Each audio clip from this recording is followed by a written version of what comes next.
ప్రభు అయిన యేసుక్రీస్తు నామంలో house of vision international ministries తరపున మీ అందరికీ శుభాభివందనాలు తెలియజేస్తా ఉన్నాం. అందరూ బాగున్నారా?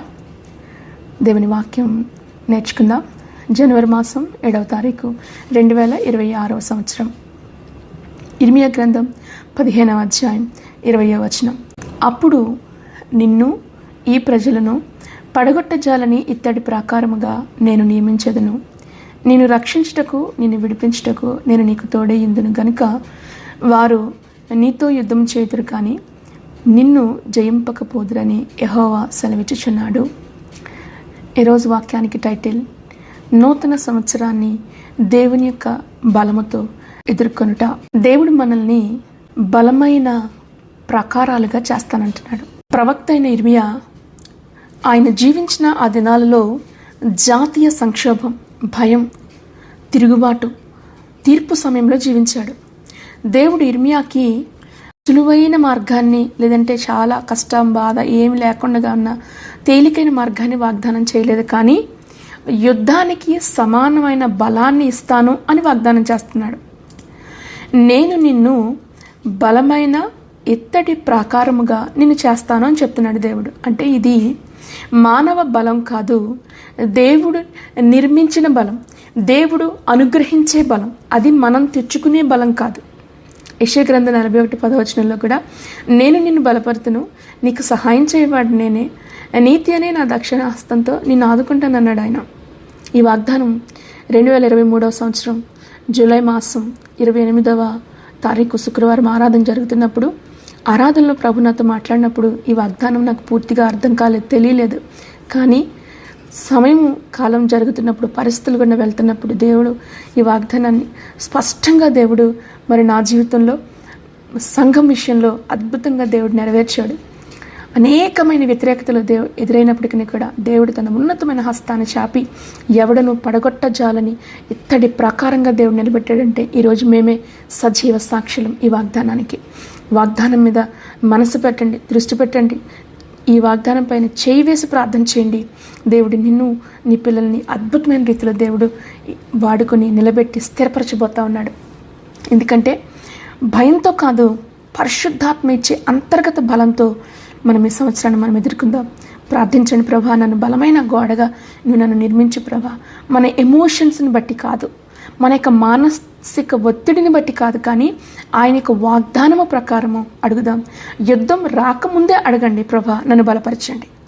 దేవుడు చెప్తున్నాడు కదా, ఎవడను పడగొట్టజాలని ఇత్తడి ప్రకారంగా నేను చేస్తాను.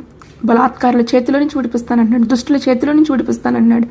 వారు నీతో యుద్ధం చేస్తారు, అయినా కానీ వాళ్ళు విజయం పొందరు, ఎందుకంటే నేను నీకు తోడయ్యున్నాను. చూసారా, దేవుడు మన పక్షంగా ఉండగా మనకు విరోధి ఎవడు? రెండవ పాయింట్, శత్రువు పోరాడుతూనే ఉంటాడు అని ఇక్కడ ఈ వాగ్దానంలో దేవుడు రెండవ క్లూ మనకిస్తున్నాడు. అంటే శత్రువు నీతో పోరాడుతూనే ఉంటాడు, కానీ నీ మీద విజయం సాధించడు. ఇది జీవితపు సత్యం, అంగీకరించాల్సిన సత్యం. పోరాటాలు ఎప్పుడు మన జీవితంలో ఉంటాయి. దేవుడు ఎప్పుడు సత్యాన్ని దాచిపెట్టడు.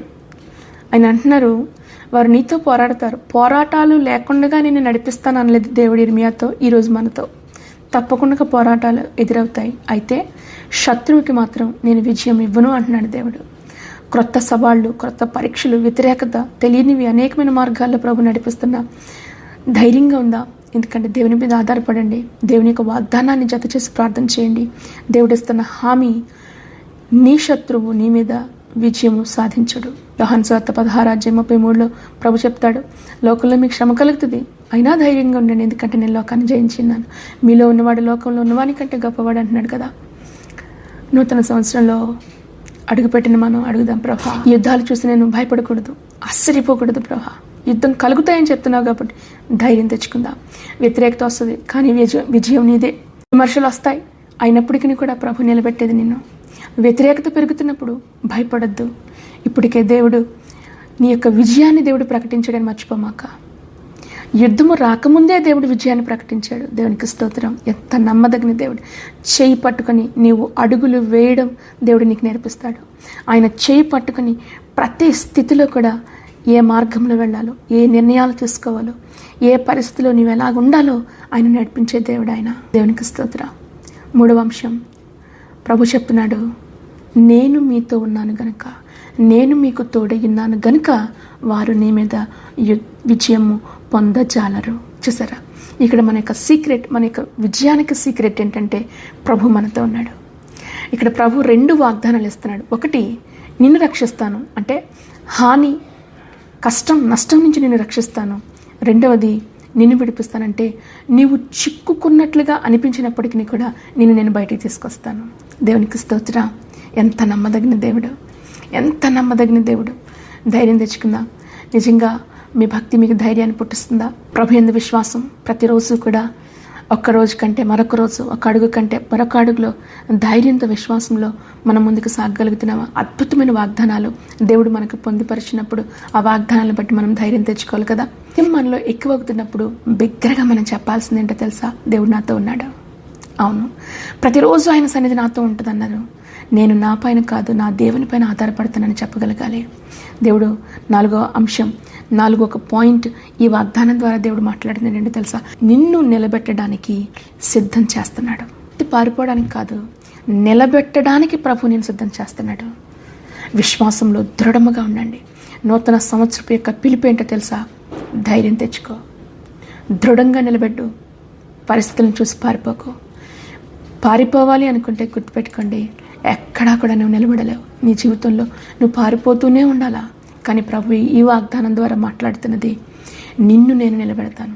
పారిపోవడానికి కాదు, నిలబెట్టడానికి, స్థిరపరచడానికి నీ చేయి నేను పట్టుకున్నాను. ఒకవేళ ఇర్మియా ఒత్తిడిని బట్టి, ఎదురవుతున్న పరిస్థితులను బట్టి తరచుగా పారిపోవాలనుకున్నాడేమో. ప్రభు అంటున్నాడు, నీ యుద్ధాలు నేను తీసివేయను, కానీ నేను నీకు తోడై ఉంటాను. యుద్ధంలో బలంగా నిలబడడానికి దేవుడు ఇర్మియాని సిద్ధం చేస్తున్నాడు. అంటే ఇర్మియాకి చాలా వ్యతిరేకత. 40 సంవత్సరాల పరిచర్య చేసిన ఒక్క విశ్వాసిని కూడా ప్రవక్త అయిన ఇర్మియా సంపాదించుకోలేకపోయాడంటే ఎంత వ్యతిరేకత ఆలోచించండి. అద్భుతమైన 2 గ్రంథాలని పరిశుద్ధ లేఖనాలు బైబిల్లో చేర్చబడ్డాయి. అంటే గొప్ప ప్రవక్త, దేవుని యొక్క చిత్తానుసారుడు, హృదయానుసారుడు, దేవుని యొక్క చిత్తం అంతటినీ నెరవేర్చిన వాడు ఇర్మియా ప్రవక్త. కానీ పోరాటాలు తప్పలేదు.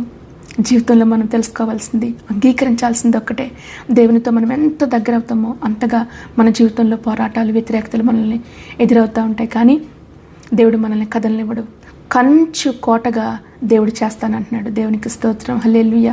కంచు కోటగా దేవుడు నిన్ను నిర్మించాలని ఇష్టపడతా ఉన్నాడు.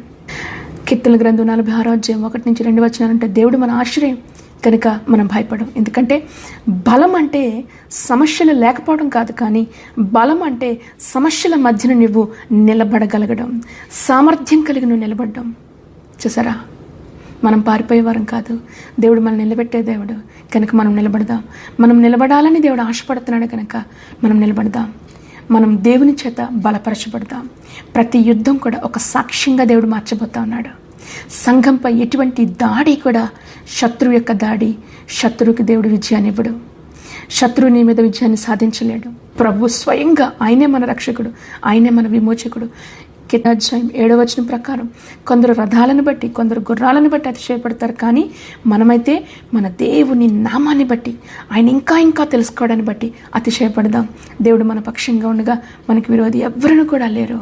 దేవునికి స్తోత్రం. ఇర్మియా గ్రంథం 15వ అధ్యాయం 20వ వచనం, ఇది ఒక వాగ్దానంగా కాదు, కానీ ఈ సంవత్సరానికి దేవుడు మనకి ఒక వ్యూహంగా దీన్ని తీసుకుందాం. దేవుడి నిన్ను నడిపించాలనుకుంటున్న ఒక ప్రణాళికగా దీన్ని మనం తీసుకుందాం. ఒక ప్రవచనాత్మకమైన వాక్కుగా నీ జీవితంలో తీసుకో. బైబిల్లో అండర్లైన్ చేసుకోండి, చేయి వేసి ప్రార్థన చేయండి. ప్రభా, నా ప్రతి యుద్ధంలో నువ్వు నాకు తోడే ఉంటానన్నావు కదా, నన్ను రక్షిస్తానన్నావుగా, నన్ను విడిపిస్తానన్నావుగా. ప్రభా, నన్ను ఎత్తడి ప్రాకారంగా, అంటే ఒక స్ట్రాంగ్ టవర్గా, ప్రభా ఎత్తైన ప్రాకారంగా నన్ను నిలబెడతానన్నావుగా. ఎంత అద్భుతమైన కృప, ఆయన మనకు తోడై ఉన్నాడు కదా.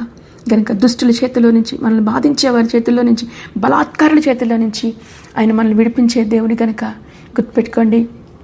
దేవుడు విడిచిపెట్టేవాడు కాదు. ఆయన యుద్ధం తర్వాత దేవుడు నిన్ను నిలబెట్టబోతా ఉన్నాడు, నీకు విజయాన్ని ఇవ్వబోతా ఉన్నాడు, నేను బలపరచబోతా ఉన్నాడు, ఆయన నీతో నడవబోతా ఉన్నాడు. ఎప్పుడు కూడా మీ జీవితం ఫెయిల్ కాదు, అది వ్యర్థం అనుకోవద్దు. ఒకవేళ ఇప్పటికీ వాక్యం వెంటనే మీలో ఇంకా అయిపోయిందిలే జీవితం, ఏముందిలే, అంత నిరాశలే కదా, ఫెయిల్యూర్ అనుకుంటున్నారా? ఫెయిల్యూర్ కాదు. దేవుడి నిన్ను పడిపోనివ్వడు, దేవుడి నిన్ను ఓడిపోనివ్వడు, దేవుడి నిన్ను కదలించలేని బలమైన కంచు కలిగిన కోటగా దేవుడు చేయబోతా ఉన్నాడు. నమ్మిన వారు నాతో పాటు ప్రార్థనలో ఏకీవించండి. పరిశుద్ధుడు సర్వోన్నతుడైన దేవా, నీ పరిశుద్ధ నామాన్ని బట్టి వందనాలు. ఎంత అద్భుతమైన లేఖన భాగాలు ప్రభా మా కొరకు నువ్వు పంచి దాచి ఉంచావు దేవా. పొందిపరచిన నీ పరిశుద్ధ గ్రంథాన్ని బట్టి నీకు వందనాలు ప్రభా. నీవు మాతో ముచ్చటించాలి, నువ్వు మాతో మాట్లాడాలయా. నీ వాక్యం మా జీవకు ఫలము, మా జీవకు బలము ప్రభా. నీకు స్తోత్రాలు నాయనా. ఇదిగో ఇప్పటి వరకు నడిపించిన నీ అచంచలమైన కృపను బట్టి నీకు కృతజ్ఞతాస్తుతులు చెల్లిస్తున్నా ప్రభా. నూతన సంవత్సరపు ఆరంభ దినాలలో ఉన్న నిబిడలైన వారు అందరి కొరకు ప్రార్థిస్తున్నాం దేవా. నిశ్చయం ఇర్మియా గ్రంథం 15వ అధ్యాయం 20వ వచనం ప్రకారం ఈ బిడ్డల జీవితాలలో ప్రభా కంచి కలిగిన కోటగా వీరు మార్చబడిదరుగా కానీ ప్రార్థిస్తున్నాం తండ్రి. నీకు స్తోత్రాలు. బలహీనులను బలపరచండి తండ్రి, నీకు వందనాలయ్యా. ఈ నూతన సంవత్సరంలో వచ్చే ప్రతి వ్యతిరేకతలో కూడా ప్రభా కదల్చబడని దైవిక శక్తితో మీరు నిలబెట్టండి. నీకు వందనాలు. అవును ప్రభా, సంఘాన్ని నువ్వు ఎంతగా బలపరిచావు. పోరాటాలు మాకు తెలియక ముందే ప్రభా ఈ వాగ్దానాన్ని ఇచ్చిన దేవుడు. అద్భుతమైన నీ ప్రణాళికలో ఈ రోజున ప్రభా హౌస్ ఆఫ్ విజన్ ఇంటర్నేషనల్ మినిస్ట్రీస్ని ప్రభా నువ్వు సిద్ధపరిచిన విధానాన్ని బట్టి నీకు స్తోత్రాలు. అవును, నీ చిత్తంలో నీ ఉద్దేశ్యంలో ప్రభా నెరవేర్చి వారముగా మేము నిలబడడానికి మాకు సహాయం చేయతండి. నీకు స్తోత్రాలు చెల్లించుకుంటూ మరొక్కసారి ప్రభా ఇదిగో వ్యతిరేకంగా పోరాడుతున్న వారిని మేము దీవిస్తూ ఉన్నాం దేవా. వారు మా పైన విజయం సాధించడానికి సెలవిచ్చావు. నీకు వందనాలు.